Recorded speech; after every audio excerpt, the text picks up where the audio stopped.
그동안 집에서 쓰고 있던 스피커, 한쪽 스피커가 그 전에부터 고장이 나 있었는데 이번 기회에 고쳐야 되겠다 생각하고 종로에 있는 수리업체를 찾아갔습니다. 근데 수리하는데 비용이 너무 많이 든다고 했습니다. 그래서 몇 군데 알아보다가 중고 스피커가 많이 있는 그 매장에 가가지고 비슷한 사양의 스피커 한 개를 2만 원 주고 구입을 했습니다. 그리고 와서 집에 와가지고 연결해 보니까 전반적으로 소리가 깨끗하고 푸근하게 들리더라고요. 한쪽만 온전하게 나왔었는데 그거보다는 훨씬 풍부하고 만족스러웠습니다. 저렴한 중고 스피커 한 개가 삶의 질을 아주 향상시켜 준다는 느낌을 받았거든요. 그래서 우리가 좋은 음악을 들으려고 할 때에 이 스피커가 중요한 이유는 특정한 그 소리의 진동수가 귀를 통해 가지고 마음으로까지 전달이 되는 거잖아요. 우리가 흔히 심금을 울린다는 표현을 쓰는데 마음을 깊이 감동시킨다는 그런 의미입니다. 그래서 이 한자를 보시면은 마음 심자에다가 검은고 금이잖아요. 그래서 심금입니다. 그래서 마음의 검은고인데 마음에도 보이지 않는 현이 있습니다. 그래서 마음 상태에 따라 가지고 그 마음현의 그 진동수가 달라지는 거죠. 그래서 거기에 딱 부합되는 진동수가 딱 전해지면은 그게 울리는 거예요. 그게 뭐냐면 이게 바로 공명현상이라고 하는 건데요. 물체의 고유 진동수가 같으면은 A를 울렸을 때에 공기 매질을 통해서 진동이 전해지고요. 그래서 B도 동시에 울리게 되는 거예요. 저도 개인적으로 기타를 이렇게 튜닝을 하다 보면은 이런 일을 자주 경험하거든요. 서로 다른 줄의 음을 맞추는데 근데 건드리지도 않았는데 다른 줄이 진동하고 있는 거예요. 그리고 기타 앞에서 우리가 이야기를 하다 보면은 그 말할 때 그 특정 주파수 때문에 기타가 울립니다. 그런 경우가 바로 공명현상이죠. 그래서 심금을 울리는 것도 이러한 원리가 있다는 겁니다. 그래서 하나님께서 일하실 때도 이러한 공명현상을 종종 사용하십니다. 무슨 말이냐 하면은 어떤 사람의 마음을 감동을 시킨다는 말씀이에요. 그래서 에스라서의 우리 시작 부분을 보면은 하나님께서 자기 백성들을 돌아오게 하시겠다고 하는 그 약속을 이루시기 위해서 뭘 하셨는가 이렇게 보면은 바사왕 고레스의 마음을 감동시키셨다 이렇게 표현이 나오잖아요. 그러니까 뭐냐면 다르게 표현하자면 이런 겁니다. 고레스의 심금을 울리는 뭔가가 있었던 거예요. 어떤 상황과 환경에 의해 가지고 자기의 마음 상태가 특정한 주파수에 맞춰져 있는 거예요. 그러니까 고레스가 왕이 될 때까지 여러 경험들이 있었을 것이고 그런 환경에 의해 가지고 그 사람의 몸과 마음의 상태가 어떤 고유 진동수가 된 겁니다. 그때 하나님의 말씀을 딱 받았을 때 울린 겁니다. 마음이 감동이 된 거예요. 자, 그러면 우리가 생각해 보면은 바사왕 고레스의 심금을 울린 것이 무엇이었을까? 성경에 정확하게 그게 나오지는 않아요. 그럼 우리가 짐작해 볼 수 있는 게 있습니다. 여러분, 어떤 게 있을까요? 한번 생각해 보세요. 바사왕 고레스하고 연관되는 사람이 분명히 있습니다. 자, 다니엘을 보시면은, 다니엘을 여러분 잘 아시잖아요. 다니엘이 어떤 놀라운 경험을 했는지, 그죠? 그리고 느부갓네살의 꿈도 해석하고요. 또 사자굴에도 들어갔던 사람이었죠. 그리고 자기 친구들은 풀무불에도 들어갔는데 하나도 안 탔어요. 그죠? 머리털까지도 타지 않았고, 또 느부갓네살 왕이 보기에도 네 번째 사람이 누구냐? 라고 한 거예요. 그죠? 예수님이 계셨다는 겁니다. 또는 천사였을 수도 있고. 근데 그 다니엘이 어떤 사람이었냐 하면은, 여기 말씀에 보면은, 고레스 왕 원년까지 있었다고 그랬어요. 고레스 왕 원년까지 있었다는 말은, 다니엘이 그 제국에 고위직을 수행하고 있었다. 이런 얘기입니다. 그래서 고레스가 왕이 되었을 때에, 말하자면 원년까지 있었으니까는 고레스가 왕이 되면서 뭐 그만뒀는지 모르겠지만은 고레스가 왕이 되었을 때에 다니엘의 이야기를 듣지 않았겠습니까? 인수인계를 받았을 거 아닙니까? 그죠? 다리오 왕으로부터 충분히 이야기 들었겠죠. 이야기를 들었을 때에 하나님이 그런 분이구나. 그런 생각이 들었겠죠. 그러면서 자기의 마음과 몸의 상태가 어떠한 하나님 말씀을 받아들일 준비가 된 거예요. 그 고유 진동수가 된 겁니다. 그래서 하나님 말씀이 딱 임했을 때, 아, 내가 왕이 된 것이 내가 잘나서 된 게 아니구나. 하늘의 하나님께서 나를 문나라의 왕으로 세워주셨다. 이런 고백을 하고 있거든요. 예. 그래서 그 하나님의 말씀에 아주 강하게 반응하면서 포로 생활하고 있던 사람들을 돌아가게 했다는 겁니다. 그래서 고레스의 명령에 따라서 하나님의 백성들이 올라가는데, 올라가는 하나님의 백성들, 이 사람들도 하나님께서는 마음을 감동시켰다는 거예요. 이 사람들의 마음도 여러분 생각해 보면은 많은 세월 동안에 험난한 포로 생활을 했잖아요. 그런 과정에서 마음이 낮아지고 또 가난해졌겠죠. 그래서 여호와 하나님의 말씀에 순종해서 사는 것이, 그리고 하나님을 섬기는 삶이 가장 행복하고 영광스러운 일이다라고 하는 것을 정말 깨달은 거예요. 그래서 그런 마음 상태가 되어 있었다라고 볼 수 있는 거죠. 그리고 다니엘의 이야기가 있잖아요. 그 당시에 분명히 회자되었을 겁니다. 유대인들 공동체가 있으니까. 그런 소문들 금방 퍼지잖아요. 그죠? 그리고 연대기상에 지금 정립되어 있는 것은 상당히 오류가 많습니다. 예를 들면 뭐 시내산의 위치를 잘못 알고 있는 거하고 마찬가지예요. 시내산의 위치는 분명히 아라비아에 있습니다. 그런데 신학계에서는 시나이 반도에 있는 걸로 지금 잘못 알고 있거든요. 그런 것처럼 이 연대기적으로도 볼 때에 에스드라는 인물이 있잖아요. 에스더도 다니엘과 동시대 인물입니다. 그러니까 유대 사회에서 있잖아요.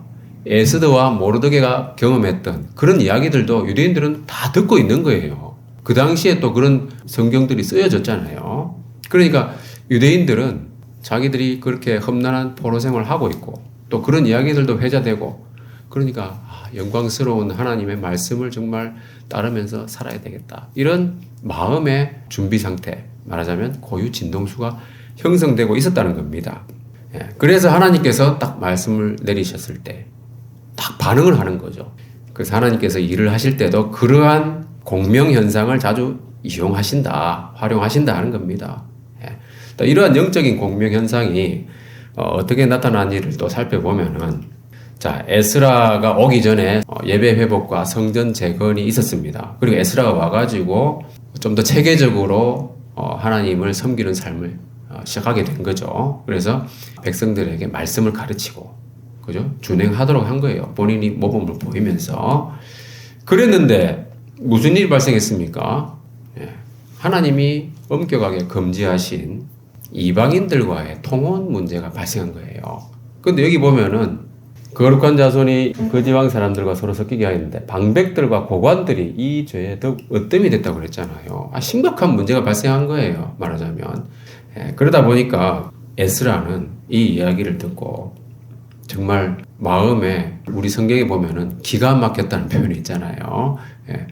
정말 기가 막힌 일이 벌어진 거예요. 이렇게 하나님께서 회복시켜 주셨는데 또 이런 짓을 했다는 거예요. 우상 숭배하는 이방 여인들과 살면서, 이방인들과 결혼을 하면서 자기도 우상 숭배를 하게 되는 거거든요, 결국은.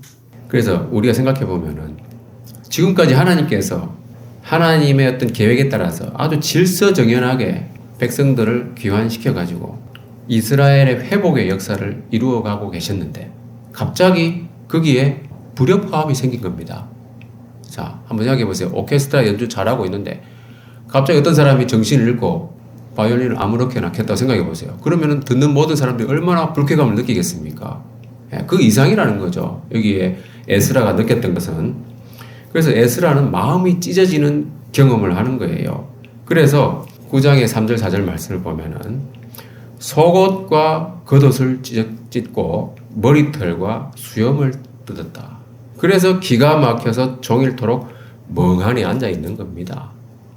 마음이 찢어지니까 자기가 입고 있는 옷을 찢은 거예요. 그 머리털도 뜯고 도무지 받아들이기 힘든 그런 상황을 접한 겁니다. 그리고 에스라의 위치는 그 당시에 가장 중요한 제사장의 위치였잖아요. 대제사장. 그러니까 그 지도자의 위치에 있는 사람이 그런 반응을 보니까 그것은 또 엄청난 진동을 만드는 거예요.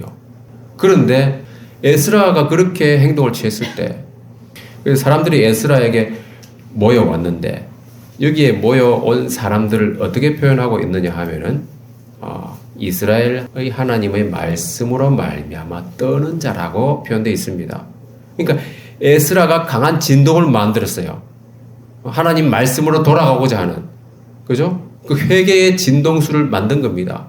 그랬더니 그 진동수에 반응하는 사람들이 뭡니까? 그 말씀으로 인하여 떠는 자라고 표현하고 있는 거예요. 그러니까 이 사람들도 그동안 에스라가 가르치고 해가지고 말씀에 고유 주파수가 있다고 한다면은 거기에 자주 튜닝이 되었던 거예요. 그러다 보니까 줄이 안 맞을 때에 강한 진동수를 발생하니까 거기에 맞추기 위해서 기타 줄이 보통 튜닝되어 있다가 안 맞으면 조금만 돌리면 바로 맞출 수가 있는 거거든요. 그런 현상인 거예요, 말하자면은. 그래서 이제 그렇게 저녁까지 기가 막혀 앉아있던 에스라가 드디어 일어나가지고 속옷과 겉옷을 찢은 채 무릎을 꿇고 하나님 여호와를 향하여 손을 들고 회개 기도를 합니다. 그래서 보시면은 여러분 어제 그제 다 이렇게 말씀 묵상 다 하셨죠? 9장의 말씀 보면은 대부분의 9장의 내용들이 에스라의 회개 기도로 되어 있습니다. 이렇게 길게 기도하고, 그죠? 기도하는 장면들도 사람들이 다 본 거예요. 그죠? 찢어지는 마음으로 하나님을 향해서 손을 들고 좀 통곡하면서 기도한 거죠. 그랬더니, 자, 에스라가 성전 앞에서 울면서, 엎드려서 울면서 기도하면서 죄를 자복했습니다. 근데 그때 회개 기도를 할 때에 많은 백성들이 통곡했다고 그랬어요. 그러니까 하나님의 그 말씀으로 돌아가려고 하는 그 에스라의 그 마음의 울림을 공유하는 사람들이 그 사람들도 같은 진동수를 갖고 있으니까 자기 마음들도 울리는 거예요. 그러니까 크게 통곡했다 하는 일이 발생한 겁니다. 마음의 울림이 크게 확대된 거죠. 그 많은 사람들에게. 그리고 이때 스가냐라고 하는 사람이 에스라를 격려하는 말을 하는데요. 이 사람이 하는 말을 보면은 여기서도 이 문제를 해결할 때에 주도적으로 해결하는 사람에 대해서 어떻게 표현하고 있냐 하면은 내 주의 교훈을 따르며 우리 하나님의 명령을 떨며 준행하는 자. 우리가 알 수 있는 건 뭡니까? 하나님의 말씀을 따르며 순종하는 삶을 산다고 하는 것도요. 이 주파수가 맞아야 됩니다. 그래서 말씀의 주파수에 따라서 마음의 진동이 있어야 된다고 하는 거예요. 자, 여러분 말씀을 읽거나 또는 설교 말씀을 듣거나 또 나누거나 할 때 말씀 듣잖아요. 그때 어떻습니까? 말씀을 들을 때에 마음에 떨림이 있습니까? 진동이 있어야 되는 거예요. 말씀을 듣고도 아무런 반응이 없다면 이 주파수가 다른 겁니다. 그러니까 빨리 스스로 말씀의 주파수에 맞출 수 있도록 노력해야 되는 거죠. 그렇지 않으면은 하나님이 맞추십니다. 하나님 맞추시면 고통이 달라요. 고통이. 하나님이 직접 그 주파수를 튜닝하시게 되면은 몸과 마음을 맞춰야 되잖아요. 내가 원치 않는 상황에 들어가가지고 마음이 낮아진다든가 그렇게 되는 거예요. 스스로 자기를 낮추는 것이 가장 좋은 겁니다.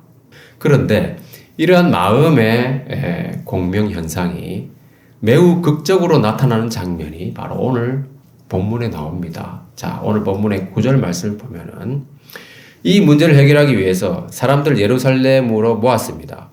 근데 이때 마침 큰 비가 내렸어요. 자, 그렇지 않아도 모든 사람이 모일 정도로 심각한 상황이었잖아요. 그래서 사람들이 모일 때 웃으면서 모인 게 아니잖아요. 잔뜩 긴장하고 떨리는 마음으로 왔는데 큰 비가 내리니까 더 큰 떨림이 있었던 거예요. 자, 큰 비가 내린 것을 우연의 일치로 볼 수도 있겠지만은 하나님께서 이 문제에 대해서 특별히 진노하신다는 것을 깨닫게 해주는 떨림이었습니다. 하나님께서 사람들의 마음에 검은고를 울리기 위해서, 그죠? 심금을 울리기 위해서 자연 현상까지도 주관하셔가지고 때마침 큰 비를 내려주신 거예요. 자, 유대력으로 여기 보면은 아홉째 달이라고 나오잖아요. 이 아홉째 달이라고 하는 것은 태양력으로 치면은 11월과 12월 사이에 해당됩니다. 그래서 요즘 시기라고 볼 수 있는데요. 여기서 아홉째 달 20일이라고 그랬잖아요. 그 20일이면은 하순이니까 12월 초쯤 아마 해당될 거예요. 그러니까 당시에 비가 내렸을 때는 추위를 동반한 비예요. 예. 그러니까 마음뿐 아니라 몸도 떨린 겁니다. 그 몸과 마음이 동시에 막 떨리는 거예요. 그 몸과 마음이 말씀에 반응하기 시작한 거죠. 그래서 사람들이 하는 말을 보면은 자기들의 죄가 결코 가볍지 않다고 하는 것을 깨닫게 된 거잖아요. 그러니까 뭐라고 나오냐면 우리가 크게 범죄하였다. 이런 표현이 나오고요.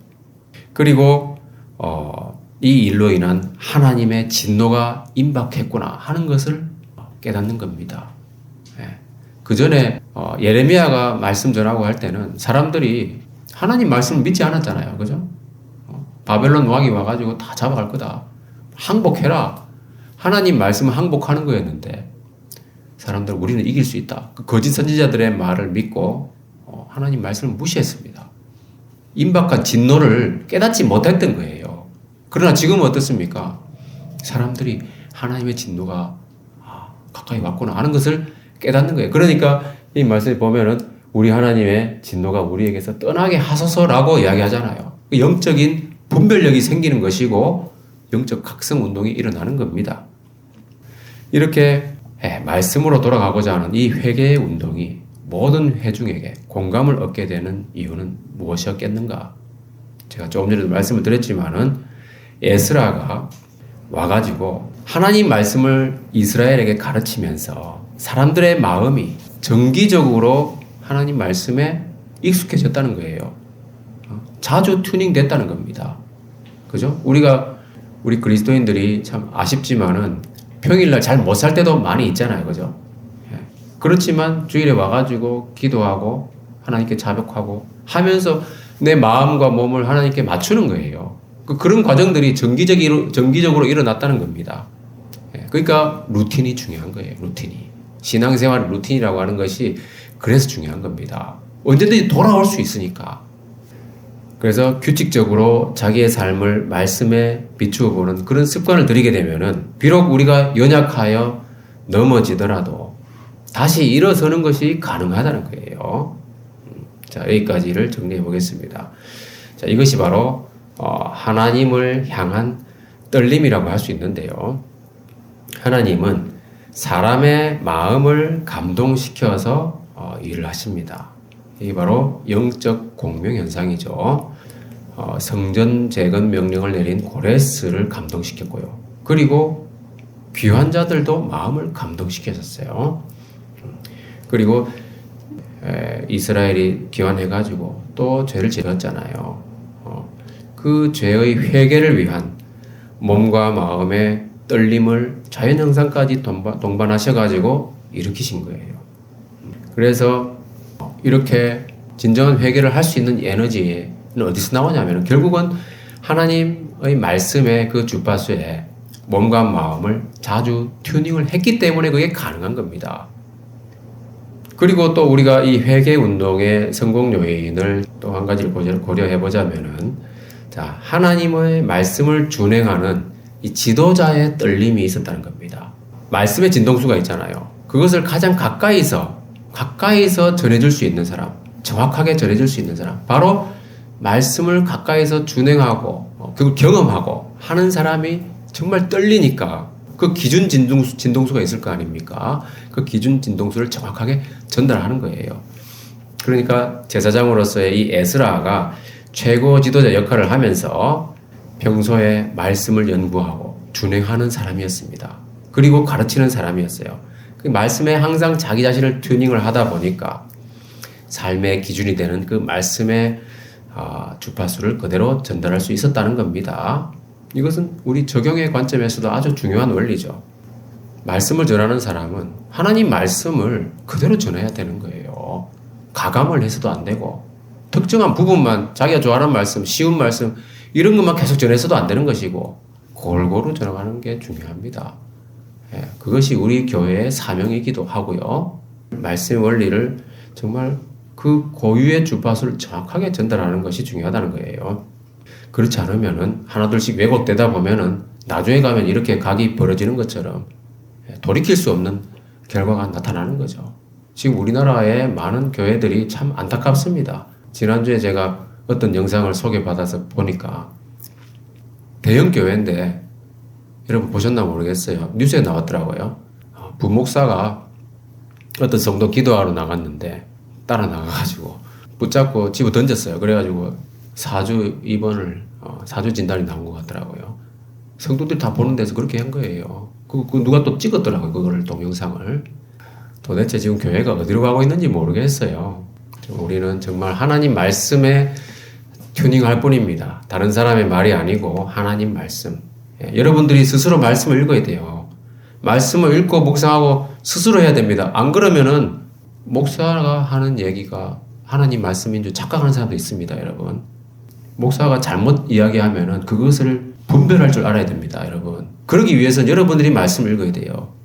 요즘은 그런 얘기도 하잖아요. 환자가 똑똑해야 된다고. 안 그러면 의사가 하라는 대로 하잖아요. 그럼 병을 더 키울 수도 있어요. 진짜 훌륭한 명의를 만나지 못하면은 그런 것처럼 성도들도 영적인 분별력을 가져야 됩니다. 똑똑하다는 표현보다는 영적으로 분별해야 돼요. 자, 그리고 에스라의 지도자의 위치에서 그런 떨림을 사람들이 보다 보니까 그 지도층에 있는 사람들, 방백들도 떨리는 거예요. 그죠? 그러니까 그 사람들도 떨리니까 같이 공명이 일어나는 겁니다. 그 방백들과 백성들의 심금을 울리는 현상이 발생하는 거죠. 그만큼 지도자가 중요하고요. 그리고 우리가 반드시 또 기억해야 될 것은 방백들과 백성들의 심금이 울려질 수 있었던 이유는 그들의 몸과 마음의 상태가 준비가 되어 있었다는 거잖아요. 그래서 몸과 마음의 상태가 동일한 진동수로 잘 튜닝되어 있었기 때문이다 하는 것을 알 수가 있습니다. 그래서 하나님 말씀을 듣는 사람의 그 자세가 또 중요하다는 것을 우리가 동시에 고려해 볼 수 있는 거예요. 자, 그리고 이 영적 각성 운동, 회개 운동에서 중요한 것은 말로만 잘못했다 하면 안 되잖아요. 그죠? 그것을 실행하는 겁니다. 실행하기 위해서 이스라엘 자손들이 뭘 했냐 하는 것을 보면은, 자, 이방인과 통혼 사건 후에 회중들의 의견을 반영해가지고 에스라가 종족을 따라 족장들을 선임했습니다. 종족을 따라서 가문별로 다 선임했겠죠. 그 상황을 잘 아는 사람들을 임명을 한 거예요. 그리고 조사를 했는데 그 일을 조사하는데 열째 달 초하루부터 해가지고 첫째 달 초하루에 마쳤습니다. 그러니까 이 문제 해결을 위해서 가문별로 체계적으로 철저하게 조사한 거예요. 그러니까 명단이 다 나오잖아요. 그렇게 확인해 보니까 실제 통혼한 사람들이 110명 정도입니다. 기관자들 지난번에도 말씀드렸지만 전체 6만 명 내외 이렇게 보잖아요. 그 중에서 110명 정도, 1%도 안 되는 거예요. 그렇지만은 아까도 나왔지만 제사장들과 방백들이 으뜸일이었다고 그랬잖아요. 그러니까 그 죄가 심각한 거예요. 그리고 우리가 알다시피 적은 누룩이 온덩이에 퍼지는 겁니다. 그러니까 온덩이에 퍼지기 전에 도려내야 되는 거예요. 일이 커지기 전에. 그죠? 병이 더 초기에 진단하면 그만큼 노력도 적게 들고 돈도 적게 드는 거예요. 비용이 적게 드는 거예요. 그러면 어떻게 해야 되는가? 에스라는 뭐라고 말했습니까? 너희가 범죄하여 이방 여자를 아내로 삼아 이스라엘의 죄를 더하게 하였으니, 죄에 대해서 분명한 진단을 하고 있는 겁니다. 그리고 하는 말이 뭡니까? 하나님 앞에서 죄를 자백하고 그의 뜻대로 행하여 그 지방 사람들과 이방 여인을 끊어버리라. 이렇게 말하고 있습니다. 자, 하나님의 뜻대로 행한다고 하는 것은 과감하고 단호한 실행이 있어야 됩니다. 끊어버리라. 너무 가혹하지 않습니까? 지금의 관점에서 생각해 보면은 끊어버리는 것이 결코 이게 쉬운 게 아니잖아요. 그리고 그동안 몸과 마음을 섞으면서 같이 살았는데 어떻게 그걸 끊어버립니까? 그죠? 그러나 여러분, 하나님의 백성으로서 거룩함을 지키는 데 있어가지고 이것은 필수적인 것이었어요. 구약 시대에는. 왜 그러냐 하면은 당시의 이방 사람들은 기본적으로 우상숭배가 몸에 체질화된 사람들이었어요. 예. 물론 여호와 하나님께로 돌아와가지고 할례를 받고 유대인이 된 경우도 가끔 있습니다. 그렇지만 대부분의 경우에는 우상숭배가 몸에 밴 사람들이었습니다. 그러니까 몸과 마음의 주파수가 도저히 고쳐질 수가 없는 사람이었어요. 기타줄을 우리가 튜닝하다 보면은 신축성이 떨어지는 기타줄 같은 경우는 튜닝할 때 돌리다 보면 뚝 끊어져 버려요. 끊어버리는 것은 나중에 그냥 버리는 겁니다. 연결해서 쓸 수도 없는 거예요. 쉽게 말하면은. 그래서 우상숭배에 길들여진 사람은 단호하게 끊어버려야 된다. 그렇지 않고 같이 살다 보면은 그 우상숭배 주파수에 자기가 맞추게 되는 거예요. 그러면 하나님과 더 멀어지게 되고 자기도 도저히 튜닝이 되지 않는 그런 상태가 되어버리는 겁니다. 자, 그래서 신명기 말씀 보면은 하나님께서 엄격하게 금지하셨어요. 그들과 혼인하지도 말지니 내 딸을 그들의 아들에게 주지 말 것이요 그들의 딸도 내 며느리로 삼지 말라. 왜냐하면은 그들이 결국 너를 유혹해가지고 여호와를 떠나고 다른 신들을 섬기게 할 것이다. 그렇게 되면 어떻게 됩니까? 하나님께서 진노하신다는 거예요. 그래서 결국은 너희들은 멸망하게 된다고 하는 겁니다. 자신을 어디에 맞출 것인가? 신앙인으로서 거룩함을 지키기 위해서 가장 중요한 결정 뭡니까, 여러분? 여러분 일생에 있어서 가장 중요한 결정 중에 하나는 뭐냐면은 가장 중요한 결정입니다. 예수님 믿는 거 외에 결혼을 할 때 결코 믿지 않는 사람과 결혼해서는 안 되는 거예요. 하나님 말씀대로 해야 됩니다. 읽어보겠습니다. 다 같이 시작. 너희는 믿지 않는 자와 멍에를 함께 매지 말라. 의와 불법이 어찌 함께하며 빛과 어둠이 어찌 사귀며 그리스도와 벨리알이 어찌 조화되며 믿는 자와 믿지 않는 자가 어찌 상관하며 하나님의 성전과 우상이 어찌 일치가 되리요. 우리는 살아계신 하나님의 성전이라. 이와 같이 하나님께서 이르시되 내가 그들 가운데 거하며 두루를 하며 나는 그들의 하나님이 되고 그들은 나의 백성이 되리라. 네, 결혼에 관해서 아주 중요한 말씀이에요. 믿지 않는 자와는 절대 결혼하면 안 됩니다. 반드시 믿는 자와 결합해야 되고 그래야 그 일생이 평안하고 다음 세대에도 소망이 있는 겁니다. 자, 그래서 정리하자면 진정한 회개라고 하는 것은 실행하는 건데요. 회개를 실행하기 위해서 철저한 조사를 했고 단호한 조치를 했습니다. 종족별로 지도자를 세우고 철저하게 조사한 거죠. 그리고 이방 여인을 끊어버리는 단호한 조치를 했습니다.